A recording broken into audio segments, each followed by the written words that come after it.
I'm here with my friend Fred Oduyoye.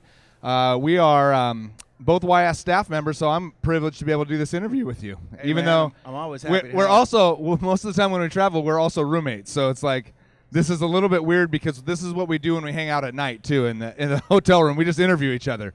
So this feels very natural It for does. us. Yeah. Right. But So- you're interviewing me. and Yeah. I'm interviewing You normally interviewing me. I'm interviewing you this time, so this is good. Well, Fred is our director of networks, YS Networks, and he's also leads the Unconference. And so I'd love for us to tackle kind of both of those just in terms of getting some exposure for people. But those of us that I do know you, but those out in the audience and those watching online later who don't know you, maybe give us a minute just of your background, a minute or two, just who you are and kind of how you got to this spot. Sure. I'm originally an East Coast guy, born in Baltimore. And the only reason I bring that up is just from the perspective of diversity. I didn't realize how much diverse culture is on the East Coast. And so it's kind of, it's breathed inside of my spirit. And so with that, that's my background as far as where I come from geographically. But I started out in full-time ministry at Mississippi Boulevard Christian Church in Memphis, Tennessee. And right, there we go. And so, after 18 years of being in full-time ministry, serving as youth pastor in Evansville, Indiana, and Cincinnati, then I was with Urban Youth Workers Institute. So I was their national training director under Larry Acosta, and now I'm here with YS. Yeah, For 2 years. 2 years right now. 2 years. That's Yeah. right. Happy anniversary, man. Thank you. I got to meet you at that, and that's before I was on staff, and we got to hang out and start friendship right there. So now as the director of YS Networks, let me just ask the question, because we've got youth leaders out here in the audience, those that are watching online. Why network? You're a youth pastor in a local church. I'm already busy enough. Why add something else in terms of doing networking with other youth pastors in the area? Sure. I think it's important to network for a few reasons. One, because it's going to add some spirituality to the calling of what you're doing as a youth leader, right? And the reason it's going to do that is that's what the kingdom is all about, right? Community and connecting with each other. And so ideally, you're already going to have a set of angels that are just going to come around you because they get excited when we get together, right? But, practically, the things about networking is obviously everybody wants to be connected. Nobody wants to be on an island by themselves. People want to know, hey, I'm here. They want to be recognized, but they also want to know that there's somebody else out there doing the same things that you're doing. The other interesting part about networking is rather than waiting to come to a conference or a convention, you're able to resource each other, find out the experiences that are going on with somebody else, learn from them, as well as they can learn from you. Not only do you share in resources, but also it helps to shape character together.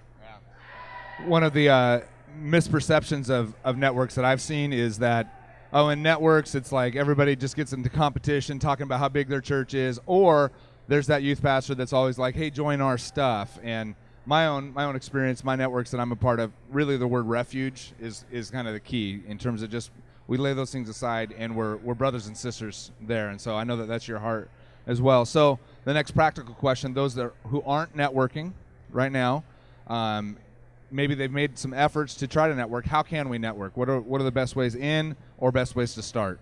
Sure. Well, let me say this. We have a vehicle. It's called the ysnetworks.com. And if you haven't, registered on that, that's a great site to go on to. Very easy to manage and to navigate. Once you go on the site, it just asks you to register, basic information. But here's the hot thing about it. Once you've registered, then you're able to, key in a zip code or a key phrase and find out what other youth leaders are in the same zip code that you're serving in. Maybe you're part of a denomination and you want to key in, hey, I'm Presbyterian, or hey, I'm Baptist. What other leaders, in my denomination are in there? The other neat thing about it is you find out, when networks are being held, right? So certainly if you are not on ysnetworks.com, that's a very easy tool to be with. Then here's the other thing. A lot of people say, well, how do you network? And everybody's got variations of that. Here's my take on that.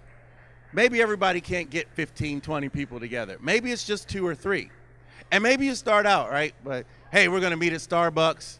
I don't know what we're going to do, but let's just meet at Starbucks. So you meet at Starbucks, and you're just like, hey, how you doing? You know, how are things going in your ministry? What do you have going on? And I think that's a great first start. The deal is, how do you build off of the last moment, right? So maybe that's the first moment. But if you come back the next month, don't come back the next month with just Starbucks and, hey, how are you doing? You did that the last time, so you haven't moved anywhere, right? So maybe it's being able to follow up from the last spot that you were in. Hey, last time I learned how you were doing, and there were some things going on. Now, what took place on the thing that you were going on last time, and how can we support, you executing that long term?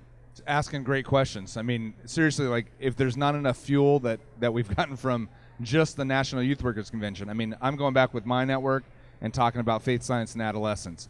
I'm talking about racial reconciliation. I'm talking about what games we can do to learn, from each other and just stealing from each other. That's what the best thing in youth ministry is. We steal from each other, essentially. Absolutely. Yeah. Hey, So we're not stealing. We're just, sharing. we're the sharing. gospel. We're borrowing. We're going to give it back. Yes. I forgot to give those dodgeballs back to the other church, actually. Nice. So we've learned why network, how to network. There's obviously benefits where you do build friendships with those other youth pastors. My own personal experience is being able to do even network-wide mission trips. We all share the same high school campuses. We actually took our kids out, 5 or 6 churches, on a network-wide mission trip. So our kids came back having had a shared experience. So that's like end game goals, But I love what you say, like go further, go deeper. We've seen opportunities. YS is providing opportunities. The other kind of division that you lead is the Uncons, where networks of people come together more regionally. So why don't you just take a moment to kind of share a little bit about Uncons too? Sure, not a problem.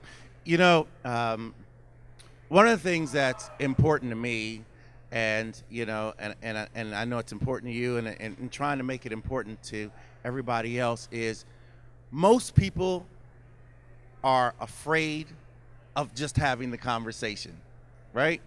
And so if there's anything that I pray even in this convention that people see is that it may not even be the subject matter, but hey, can you just see that we're trying to have the conversation about different topical areas that maybe you're not used to discussing? And some of that is just culturally, hey, can I have the conversation with somebody that I wouldn't normally communicate with, right? So what's neat about the Unconference is now it's kind of this organic, strategic gathering, if those two can coexist, right?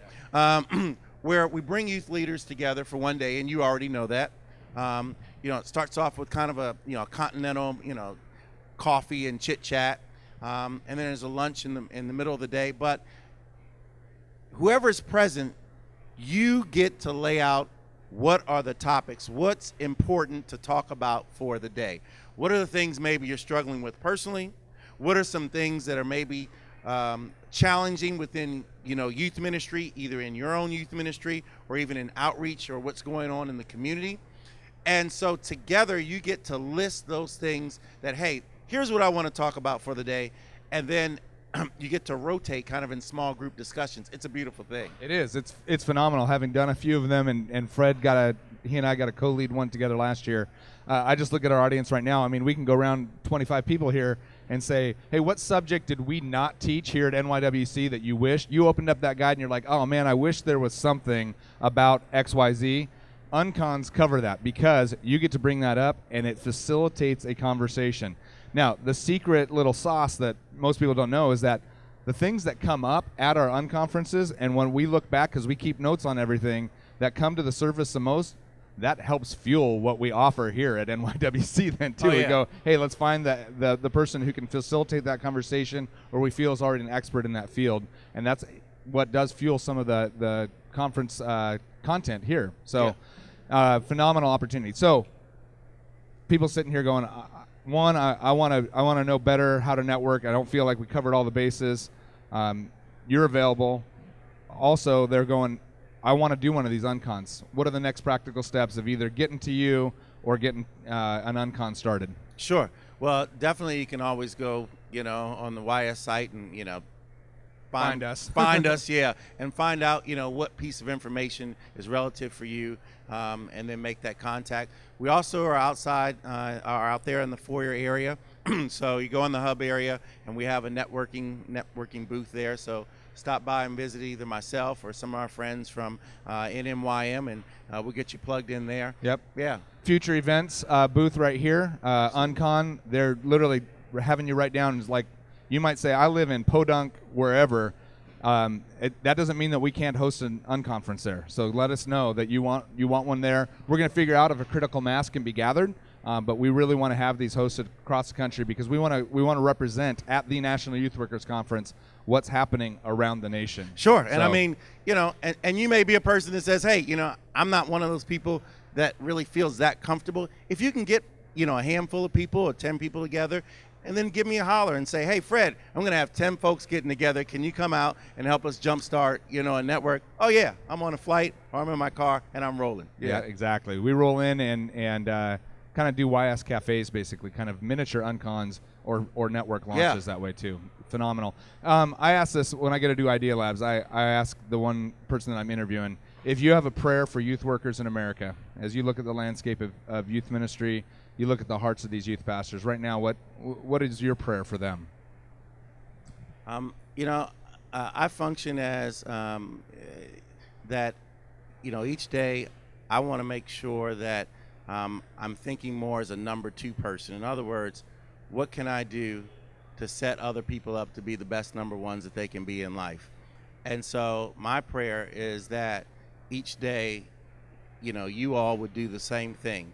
How can I set somebody else up by doing the work of the ministry, by doing what God's asked me to do, but serve, whether it's students or whether it's adults, so that they get set up to be the best number one cats for God in the kingdom. That's awesome. Hey, we're going to be back in about 2-3 minutes with Scott Kale, who's one of our YS coaches. Phenomenal things happening with our coaching right now, and I'm looking forward to that. But right now, can we give it up for Fred?